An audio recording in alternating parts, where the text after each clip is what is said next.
All I ask for is the same opportunity any other person gets. I live in a democracy. There's justice for all, not for some. Life in America in the 1940s was characterized by segregation. The U.S. Supreme Court's 1896 decision in Plessy v. Ferguson was still the law of the land, separate but equal. The North was more integrated than the Jim Crow South, but not by much. Baseball, America's pastime, was no exception. Organized baseball in the early 1940s was rigidly segregated. White players played in Major League Baseball. Black players were relegated to the Negro Leagues. Both social and economic considerations contributed to the separation of white and black ball players. Many white owners, players, and fans felt that blacks were inferior, both as people and as athletes.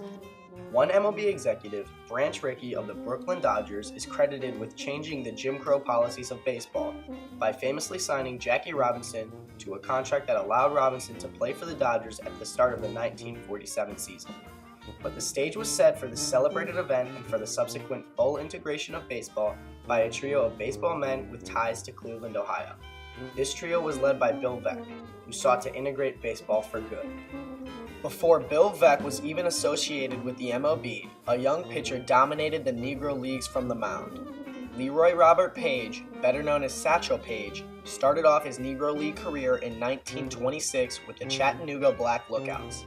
As a youngster, he earned both money and his nickname by carrying bags, or satchels, for passengers at a railroad station near his home in Mobile, Alabama. As Larry Tye writes in his book Satchel, thus was born the most celebrated sobriquet in sports. Black ball itself was very different from Major League ball. The Negro League baseball always played at a faster pace, more daring, more base stealing, more fancy throws to the etc. to throw someone out. Why would you throw somebody out straight and overhand if you can throw it behind your head, behind your back, through your leg? And Satchel Paige was the biggest attraction in the Negro League. And he was a notorious trash talker, right? Out of that African tradition, you trash talk. Oh, why are you bringing that bat up to the plate? It ain't nothing but wood. Paige is perhaps most famously known for his bravado antics during the game. Now, there were times when they'd be barnstorming, he would tell the outfield just to sit down or come on in. He's like, I'll strike out these guys. Paige's antics drew crowds, while his skill made white owners, players, and fans question the idea that black players were inferior. In his storied Negro Leagues career, Paige pitched close to 1,300 innings and had 1,170 strikeouts, while giving up only about 1,000 hits. His talent was so obvious that, as Donald Spivey put it in his book, Paige became the poster child for the wrongs of segregation and color restrictions in America's favorite pastime. The Communist Party and trade unionists mentioned Paige so often in their broadsides arguing against discrimination that the FBI conducted surveillance on Paige for a decade. Paige attracted attention wherever he pitched, and that attention helped chip away at baseball's color barrier. That he was the guy who brought to the attention of cynical white reporters and a racist white-dominated country, he brought to their attention the segregated world of Negro baseball in a way that eventually led to that world being integrated. Larry Doby had a much shorter career in the Negro Leagues. Doby played for the Newark Eagles from 1942 through the middle of 1947. Although he took time off to serve in World War II, Doby managed to hit .304 with 100 hits, 8 home runs, and 60 RBIs in 329 at-bats for the Eagles. In 1942, Bill Veeck tried to buy the Philadelphia Phillies, hoping to stock the Phillies with black players. As Donald Spivey said, Veeck was progressive, far beyond the mainstream of organized baseball. But baseball wasn't quite ready in 1942, and its commissioner steered the Phillies' sale to another buyer. And then, in 1947, Veeck signed Larry Doby to the Indians, making Doby the first black player in the American League. Larry Doby doesn't really get the credit he deserves for being the second guy. Being first is a big deal in America, American culture. And that's to take nothing away from Jackie Robinson, but everything Jackie Robinson had to go through, Larry Doby had to go through. But I think Larry had a little bit tougher of a time acclimating because, again, mid-season, teams fighting for a pennant, all of a sudden he appears. And people were wondering why he needed to do that. Veeck didn't stop with the Doby signing. In 1948, he signed the great Satchel Paige, making Paige the first black pitcher to pitch in the MLB. That year, Paige went 6-1 with an ERA of 2.48, one of the best in his career.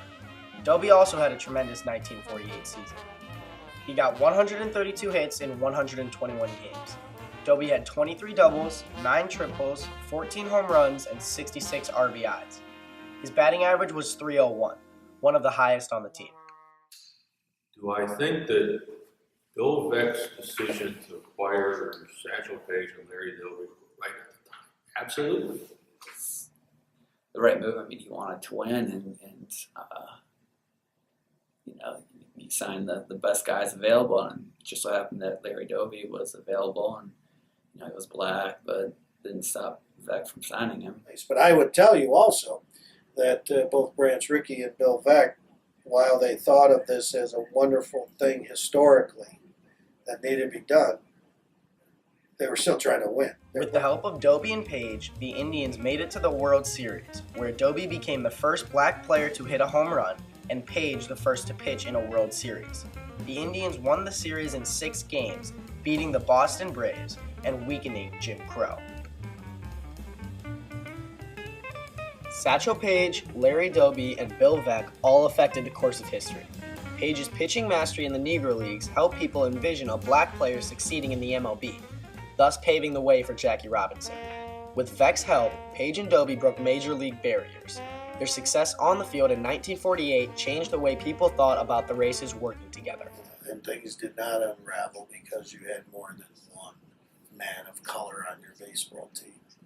That people could coexist and they could fight for a common goal, and that was to win a championship, which they did in 48. So all of a sudden people are like, oh, okay, this can work. Following the success of the 1948 Indians, the percentage of black players in the MLB took off. According to the Society for American Baseball Research, there were no black players in the MLB in 1946. By 1956, baseball consisted of 10% blacks. By 1965, 20% blacks. And by 1986, 28% blacks. Today, Major League Baseball consists of 30% black players. The historical importance of these men is not limited to their impact on the game of baseball. It is much more than that, because baseball is much more than a game. It is America's pastime. Martin Luther King Jr. recognized the link between baseball and civil rights. The man who was at the forefront of fighting for civil rights for everybody in this country, not just a select few, is the one who points back to the integration of baseball as being vitally important to the cause. For their achievements on the field, Paige and Doby were inducted into the MLB Hall of Fame. For what they meant to civil rights, both were inducted into the Ohio Civil Rights Commission's Hall of Fame. Paige and Doby are still remembered. After Doby's death in 2003, President George W. Bush said, "Larry Doby was a good and honorable man, and a tremendous athlete and manager. He had a profound influence on the game of baseball." Doby's number 14 jersey was retired by the Indians in 1994, and a statue honoring him will be completed in 2015. Paige, too, continues to be honored. ESPN recently called Paige the most famous Negro League player. The Miami Marlins honored Paige by wearing their throwback jerseys from 1956 with a commemorative patch bearing Paige's number. What Paige and Doby did on and off the field, with Bill Veeck's help, for baseball, for integration, and for civil rights will never be forgotten.